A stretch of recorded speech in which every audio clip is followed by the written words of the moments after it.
Assalamualaikum warahmatullahi wabarakatuh. Apa kabar sobat sekalian? Semoga baik-baik saja. Jumpa lagi di channel Dialgo. Kali ini kita akan membahas tips kesehatan yang ada di sekitar kita, yaitu tentang bagaimana pandemi ini, Omikron ini masih meskipun sudah menurun ya, tetapi trennya itu naik turun ya, seperti zigzag ya. Habis turun naik, habis turun naik, dan yang paling mengkhawatirkan adalah bagaimana ketika kita itu dengan kondisi sekarang, kondisi yang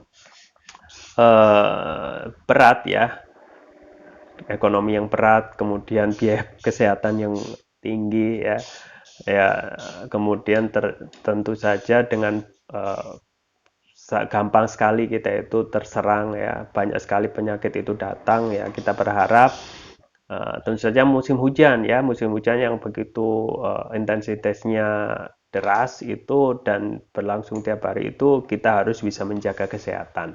Dan terkait masalah hujan ya, kita ketahui hujan itu memang mendatangkan aneka penyakit ya, termasuk salah satunya adalah demam berdarah yang memang harus kita waspadai.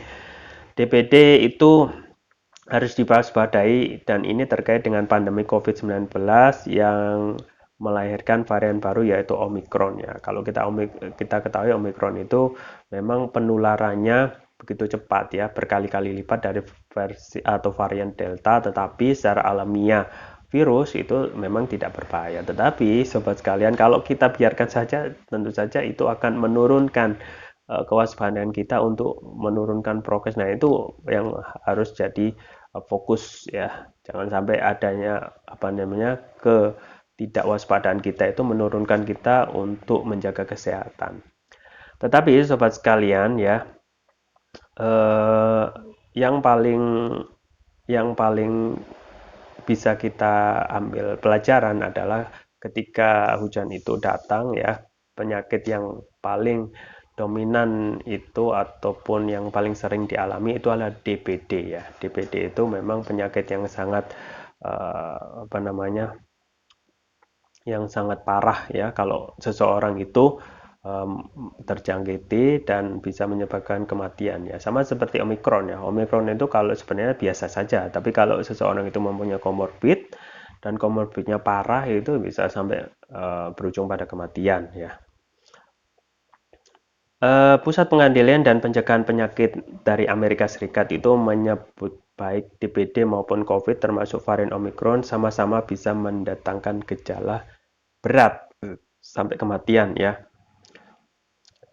Dilihat dari tanda bahayanya, beda gejala Omikron dan DBD ini berbeda sebenarnya ya. Jadi memang ada kesamaan ya, tetapi ada juga perbedaan yang membedakan keduanya. Nah, DBD makanya ketika kita menghadapi gejala-gejala DBD ataupun gejala-gejala yang tidak mengenakan badan, itu kita juga harus bisa meneliti apakah ataupun menentukan apakah itu DBD atau Omikron memang sesuai dengan pemeriksaan dari dokter ya. Tetapi ada yang tanda-tanda DBD yang bisa kita berikan informasi ya. Jadi ada gejala Omikron dan DBD yang berbeda. Kalau DBD sendiri itu tandanya adalah termasuk muntah ya, pendarahan, mukus ya, sulit bernafas, lesu atau gelisah, hipotensi postural ya, pembesaran hati, dan peningkatan hematokrit ya, kadar sel darah merah yang progresif. Kalau COVID-19 itu meliputi kesulitan nafas, rasa sakit di bagian dada, tidak mampu bangun, dan tetap terjaga bibir atau wajah kebiruan. Kalau secara rinci beda gejala Omikron dan DBD ini ya. Gejala DBD ringan itu sampai sedang itu misalnya gejalanya sampai kita lihat demam ya.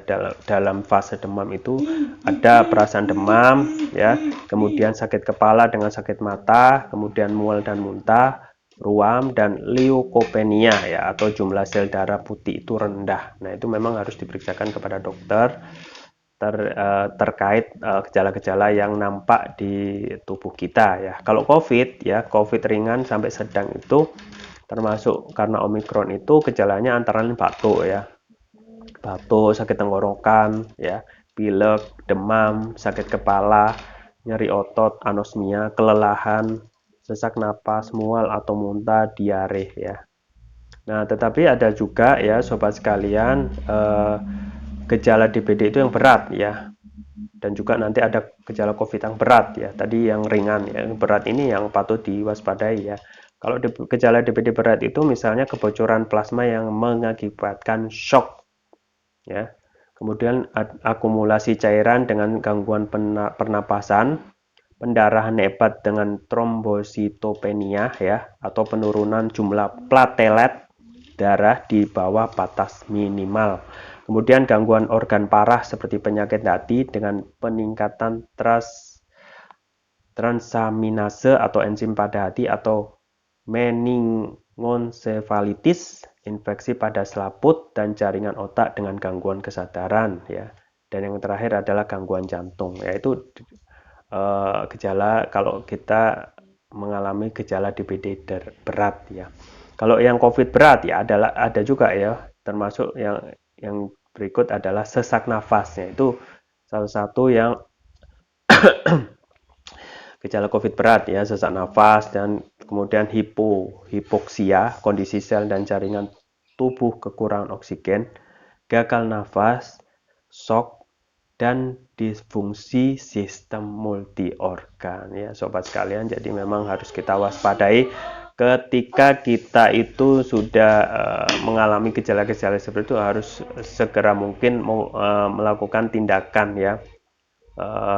Kalau tindakan pencegahan memang kalau sekitar rumah kita harus bersih ya, jangan sampai ada genangan yang dapat menimbulkan nyamuk demam berdarah atau dengue, itu bisa berkembang biak ya. Tetapi untuk konsumsi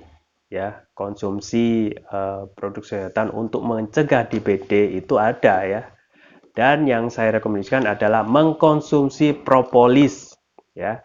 Mengkonsumsi propolis, dan propolis yang saya rekomendasikan adalah Turkish Propolis Ruqyah ya. Turkish Propolis Ruqyah ini mempunyai banyak sekali manfaat, termasuk DBD ya ataupun gejala COVID itu bisa diterapi ataupun diobati dengan Turkish Propolis Ruqyah ini ya. Kelebihannya antara lain Turkish Propolis Ruqyah ini mempunyai nanoteknologi ya. Nanoteknologi adalah teknologi yang dapat meningkatkan penyerapan dan kelarutan dalam tubuh. Artinya dapat mempercepat penyembuhan terhadap penyakit ya. Ini dapat cepat sekali sembuh dengan Turkish Propolis Ruqyah ya.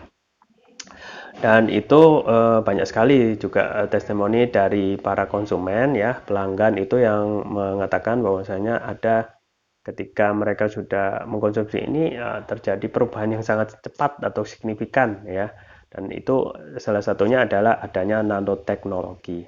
Kemudian ada juga ruqyah ya. Jadi ini Turkish Propolis Ruqyah. Ruqyah itu adalah terapi yang sangat dianjurkan untuk mengobati penyakit medis dan non medis. Dan untuk penyakit medis ya, tidak hanya DBD ataupun penyakit virus COVID-19 yang bisa diterapi dengan Turkish Propolis Ruqyah, tetapi penyakit yang berat lainnya, misalnya tentang kolesterol ya, untuk asam urat ya, diabetes, stroke ya, kemudian luka ringan ya. Kalau luka ringan bisa dioleskan, itu insya Allah akan cepat kering. Kemudian untuk mah, kanker ya, ginjal, jantung, paru-paru, demam, diabetes, nyeri, PMS ya. Ya, banyak sekali yang bisa disembuhkan dengan Turkish Propolis Ruqyah ini. Dan memang Turkish Propolis Ruqyah ini adalah propolis yang kita ketahui adalah hasil dari lebah ya, selain madu ya. Hasil dari lebah itu madu, kemudian royal jelly, kemudian propolis ya. Dan propolis ini mempunyai tingkatan yang paling tinggi yang bisa bermanfaat buat tubuh. Ada varian yang selanjutnya yaitu Turkish Propolis Ruqyah Brain ya. Ini untuk nutrisi otak ya. Kemudian juga khusus untuk meningkatkan konsentrasi ya. Untuk pemulihan stroke juga bisa, meningkatkan stamina bisa, kemudian untuk mengatasi sering sakit kepala berkelanjutan, dan meningkatkan kecerdasan pada anak dan remaja. Sekaligus juga memudahkan mereka ya, anak dan remaja itu menghafal pelajaran, tetapi juga bisa untuk menutrisi otak orang dewasa ya. Konsumsinya mudah, tinggal meneteskan Turkish Problem Turkiya ini sesuai dengan berat badan tubuh ya. Satu tetes itu untuk tiap 10 kg. Artinya jika berat badan seseorang itu 70 kg, itu 7 tetes dan diterapi 2 kali, pagi dan malam 7 tetes ya. Pagi 7 tetes, malam 7 tetes. Untuk terapi berat, misalnya mereka yang penyakitnya berat, misalnya kolesterol, asam urat, diabetes, stroke, dan lain sebagainya, itu bisa sampai 3 kali ya, pagi, siang, dan malam. Jangan lupa untuk selalu menjaga kesehatan dan imunitas diri dengan selalu mengkonsumsi Turkish Propolis Ruqyah ya. Baik yang merah atau yang ungu ini yang khusus untuk nutrisi otak. Link pembelian ada di deskripsi atau kunjungi toko online kami di Dialgo dengan di Tokopedia dan Shopee. Ya, itu saja yang bisa kita sampaikan. Jangan lupa like, share, dan subscribe. Sampai jumpa lagi. Wassalamualaikum warahmatullahi wabarakatuh.